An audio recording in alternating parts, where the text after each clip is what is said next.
받으실 말씀은 요한복음 6장 35절 말씀입니다. 요한복음 6장 35절 말씀을 다 같이 봉독하겠습니다. 예수께서 이르시되 나는 생명의 떡이니 내게 오는 자는 결코 줄이지 아니할 터이요 나를 믿는 자는 영원히 목마르지 아니하리라. 아멘. 오늘날 우리는 모든 것이 풍요로운 시대를 살고 있습니다.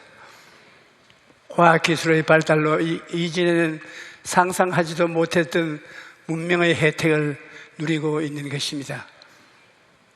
하지만 사람들의 내면을 들여다보면 그렇지도 않습니다. 여전히 목마르고 배고프고 인생인 고달픈 그대로인 것입니다.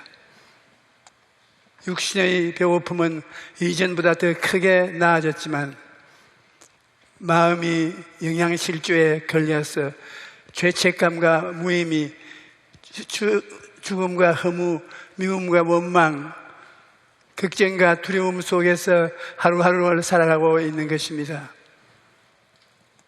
그런데 목마르고 배고픈 인생은 하나님께서 계획하신 것이 아닙니다. 인간은 태어날 때부터 그 마음속에 샘물을 가지고 있습니다. 하나님이 아담과 하와를 지으시고 그 속에 생기를 불어넣어 주었었는데 그 생기가 바로 우리 마음속에 있는 영혼의 샘물인 것입니다. 이 영혼의 샘물은 마시면 살 동안에는 아무런 부족함이 없어서 모든 것이 풍요롭고 삶의 의미가 있고 가치가 있고 평안하고 행복한 것입니다. 그러나 이처럼 풍요롭고 행복한 삶이 깨어진 것은 인간의 죄 때문인 것입니다. 아담과 하와가 하나님의 명령을 거역하여 죄를 짓자 그 영이 죽고 생명의 샘물도 말라져 버리고 말았습니다. 하나님께서는 아담에게 내가 내 아내의 말을 듣고 내가 내게 먹지 말라 한 나무의 열매를 먹었은즉 땅은 너로 인하여 저주를 받고 너는 내 평생에 수고하여야 그 소산을 먹으리라고 말씀하신 것입니다. 그러므로 죄 때문에 배고프고 목마른 인생이 시작된 것입니다. 목마른 사람이 아침에 일찍 일어나고 저녁에 늦게 누우며 온갖 수고를 다해도 고생의 떡을 먹고 고생의 물을 마시며 살아가게 되면 예레미야서 2장 13절에 내 백성이 두 가지 악을 행하였나니 곧 그들이 생수의 근원인 나를 버린 것과 스스로 웅덩이를 판 것인데 그것은 그물을 가두지 못할 터진 웅덩이라고 말씀했습니다.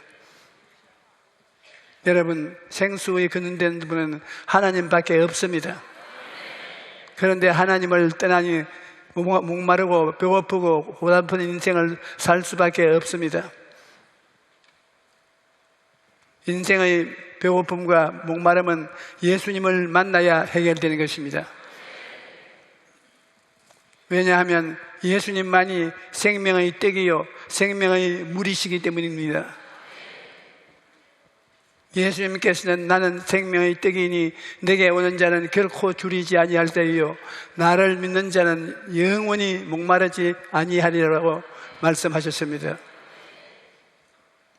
예수님을 믿으면 결코 줄이지 않고 영원히 목마르지 않습니다. 예수님께서 사마리아로 가셨을 때 우물가에서 한 여인을 만났습니다. 예수님은 그 여인에게 이 물을 마시는 자마다 다시 목마를 것이나 내가 주는 물을 마시면 영원히 목마르지 않다고 말씀하십니다. 우리가 마시는 물은 육신의 목마름을 해결해 줄 수 있지만 영혼의 목마름은 해결해 줄 수가 없습니다. 죄를 짓고 하나님을 떠난 인생은 아무리 채워도 만족이 없습니다. 사람들은 지위, 명예, 권세, 부귀라는 세상의 물을 마심으로써 갈증을 해결해 보려고 애를 씁니다. 하지만 이러한 것들은 소금물을 마시는 것과 같습니다. 목이 마를 때 소금물을 마시면 더욱 갈증이 심해지는 것처럼 이 세상의 것으로는 아무리 채워도 끝없이 목마르고 갈부해집니다.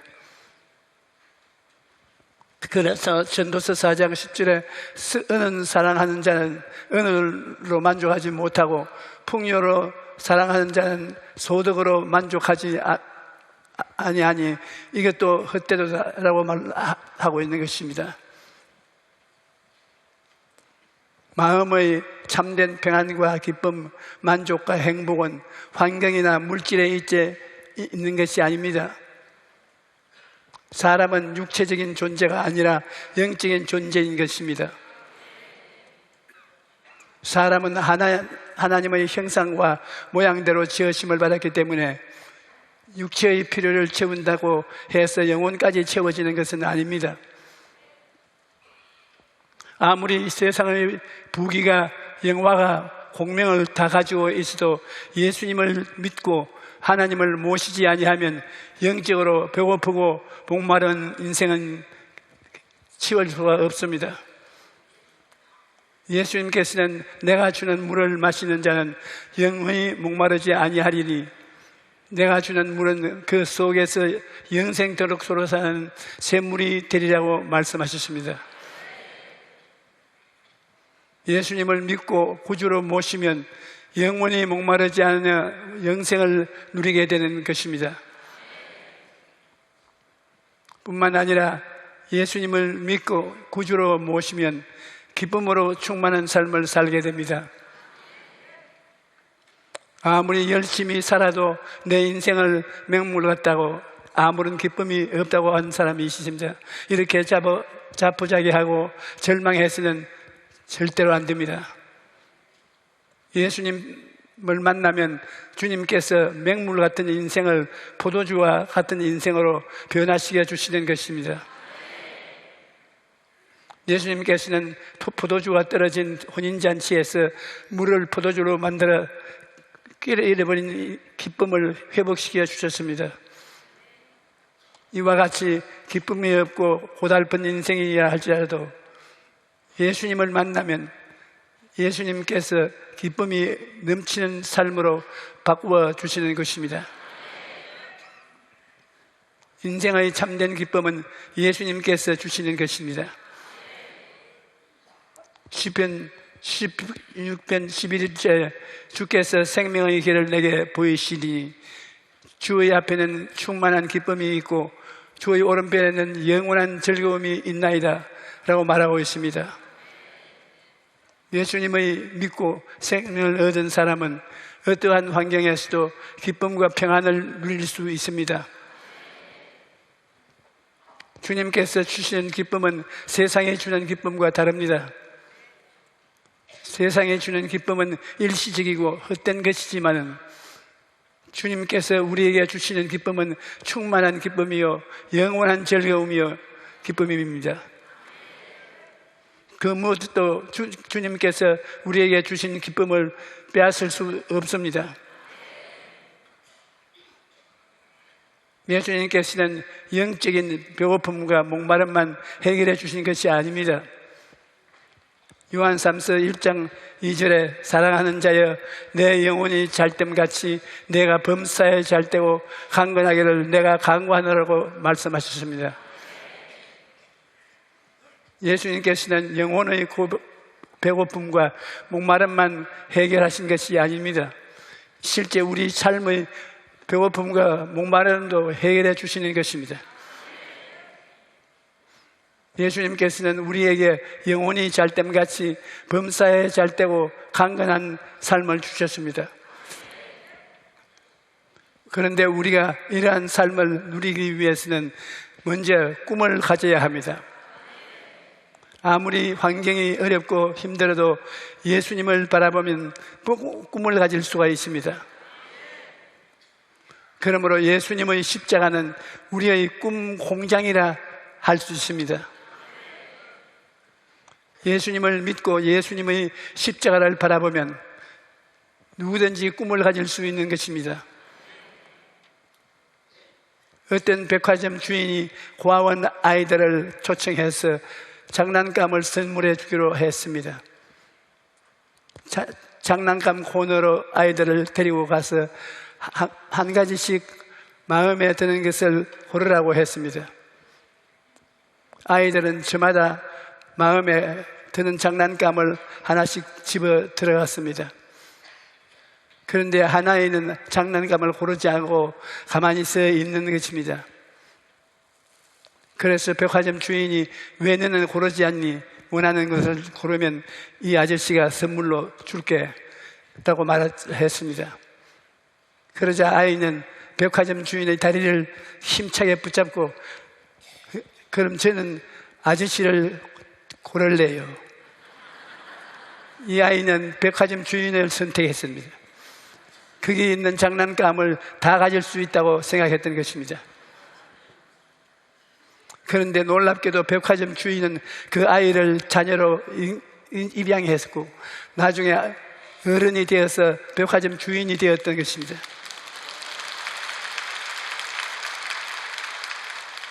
여러분, 하나님의 자녀가 되면 하나님이 주시는 모든 것은 받아 누릴 수 있는 것입니다. 예수님께서는 내 이름으로 무엇이든지 내게 구하면 내가 시행하리라고 말씀하셨습니다. 그러므로 우리는 예수님을 바라보고 꿈을 가져야 합니다. 아무리 하늘에서 은혜의 비가 쏟아져도 그릇을 준비하지 아니하면 받을 수가 없습니다. 우리가 그릇을 준비하면 하나님께서 채워주시는 것인데 그 그릇이 바로 꿈인 것입니다. 빌립보서 2장 13절에 너희 안에 행하시는 이는 하나님이시니 자기의 기쁘신 뜻을 위하여 너희에게 소원을 두어 행하게 하시나니 라고 말씀하십니다. 우리가 꿈이라는 그릇을 준비하면 하나님께서 채워주시는 것입니다. 꿈이 없는 인생은 발전이 없습니다. 옛날에는 사람이 하늘을 난다는 것은 꿈도 꾸지 못할 일이었습니다.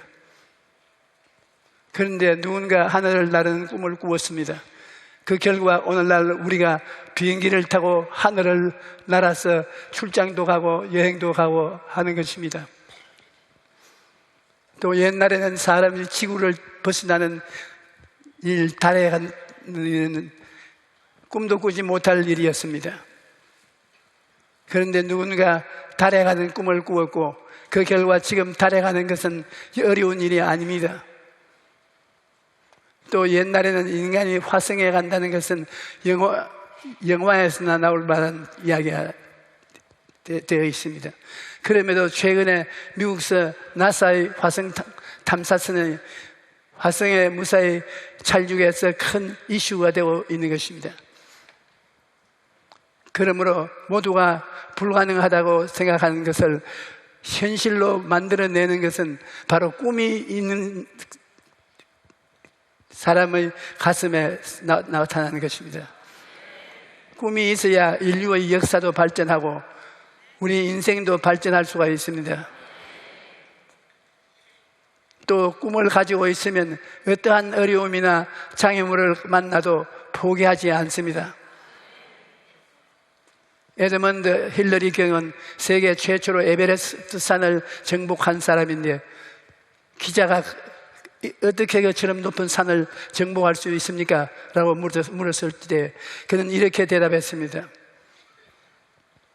한 걸음 한 걸음 걷는 것이니 확고한 목표가 있는 사람은 꿈을 이룰 때까지 계속 시도합니다. 저도 역시 꿈이 있었기 때문에 도중에 장애물이 나타나도 포기하지 않고 계속했던 것입니다. 조셉 마시얼이라는 작가는 이런 말을 했습니다. 희망을 항상 가장 연약한 걸음걸이 가장 맹렬한 폭풍우보다 훨씬 더 강하다. 이 말은 우리 인생에 있어서 희망이 얼마나 큰 힘을 가지고 있는가를 잘 말해줍니다. 꿈과 희망을 가지고 나아가는 사람은 어떠한 어려운 일을 만나도 포기하지 않기 때문에 폭풍우보다도 강한 것입니다. 꿈과 희망을 가진 사람은 고난 속에서도 계속 전진할 수가 있습니다. 왜냐하면 꿈과 목표를 가진 사람에게는 하나님께서 그 꿈을 이룰 수가 있는 믿음을 주시기 때문입니다. 믿음은 놀라운 힘을 가지고 있습니다. 예수님께서는 진실로 너희에게 이르노니 만일 너희에게 믿음이 겨자씨 하나만큼만 있어도 이 산을 명하여 여기에서 저기로 옮겨지라고 하면 옮겨질 것이요 또 너희가 못할 것이 없으리라고 말씀하셨습니다. 겨자씨 하나만큼의 믿음만 있어도 산을 옮길 수 있다는 것입니다. 분명한 목표를 가지고 믿음으로 간절히 기도하면 기적이 일어나는 것입니다. 중국의 어린 이광이라는 사람은 밤중에 산에서 큰 호랑이를 만났습니다. 그는 살기 위해서 온 힘을 다해 활을 겨누어서 화살을 땡겼습니다. 화살이 탁 하고 호랑이를 맞췄습니다. 그런데 가까이 가보니 호랑이가 아니라 큰 바위였습니다. 살기 위해서 온 힘을 다해 활을 쏘았더니 화살이 바위를 꿰뚫었습니다. 목표를 가지고 믿음으로 간절히 기도하면 우리의 삶에도 이러한 기적이 일어나는 것입니다. 여러분, 우리가 하는 기도에는 참으로 놀라운 힘이 있다는 것을 분명히 알아야 합니다. 야고보서 5장 15절에 믿음의 기도는 병든 자를 구원하니 주께서 그를 일으키시리라. 혹시 죄를 범하였을지라도 사하심을 받으리라고 말씀하셨습니다. 저는 해외 생활을 하면서 기도의 힘이 얼마나 위대한가를 많이 체험했습니다. 한 번은 필리핀에서 성회를 인도할 때 암에 걸린 젊은 자매님이 성회에 참석했는데 이미 온몸이 암이 퍼져서 아무런 방법이 없었습니다. 그런데 집회 소문을 듣고 그 마음속에 꿈과 희망이 생겼던 것입니다.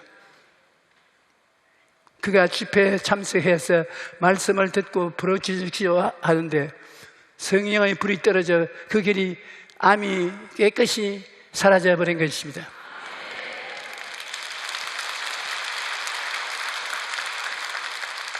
또한 그 할머니는 남편을 데리고 왔는데 남편이 직장암 때문에 바깥 피부까지 골마 터졌다고 해요.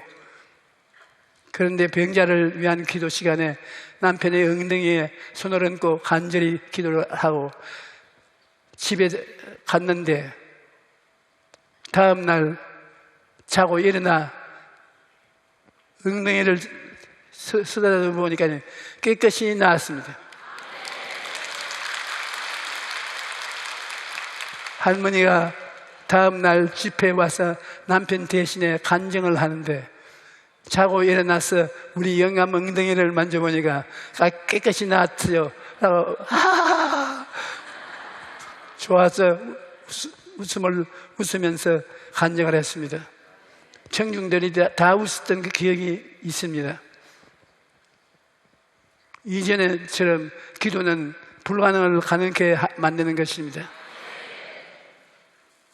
예레미야서 29장 11절로 13절에 야훼의 말씀이니라 너희를 향한 나의 생각을 내가 아나니 평안이요 재앙이 아니니라 너희에게 미래의 희망을 주려는 것이니라 너희가 내게 부르짖으면 내게 와서 기도하면 내가 너희들의 기도를 들어줄 것이요 너희가 온 마음으로 나를 구하면 나를 찾을 것이요 나를 만나리라고 말씀하고 있습니다. 그러므로 전심을 다해 하나님께 기도하면 우리가 생각하지도 못했던 놀라운 기적을 하나님께서 베풀어 주실 것입니다. 이러므로 예수 믿는 사람은 첫째도 기도요, 둘째도 기도요, 셋째도 기도해야 되는 것입니다. 우리가 기도하면 하나님께서 듣고 응답하시는 것입니다. 이사야 58장 9절에 내가 부를 때 내가 야훼가 응답하겠고 내가 부르짖을 때 내가 여기 있다 하리라 라고 말씀하십니다. 우리가 기도하면 하나님께서 언제든지 내가 여기 있다고 말씀하시며 응답하시겠다는 것입니다. 그러므로 어려움이 있을 때 염려하지 말고 하나님께 기도하십시오. 하나님께 모든 것을 맡기고 기도하면 하나님께서 먹이시고 입히시고 모든 필요한 것들을 예비해 주십니다. 오랜 세월 동안 예수님을 믿고 살아온 경험을 통해서 보면 어려움을 당할 때 어려움을 이길 수 있는 일은 하나님께서 예비해 놓으신 것은 한두 번 체험한 것이 아닙니다. 그래서 저는 어려운 일을 당할 때 항상 피할 길이 있다고 믿고 하나님께서 나아가서 길을 찾습니다. 작은 일이든 큰 일이든 하나님께서 길을 예비해 놓으셨기 때문에 우리는 하나님을 믿고 기도하면 되는 것입니다. 여러분, 어떤 어려운 일이든지 낙심하지 말고 꿈과 믿음을 가지고 기도하십시오. 기도의 사람은 비앤 바운드라는 아주 기도에 대한 책이 있는데 오직 주님만이 산들을 옮길 수 있다. 그러나 우리는 믿음으로 기도를 통해서 주님의 손을 움직일 수 있다라고 기록했습니다. 그러므로 우리가 기도하면 전능하신 주님께서 역사하시는 것입니다. 어떤 환경에 처해 있든지 꿈과 믿음을 가지고 간절히 기도하십시오. 그러면 하나님께서 여러분을 위해 놀라운 기적을 베풀어 주실 것입니다. 할렐루야.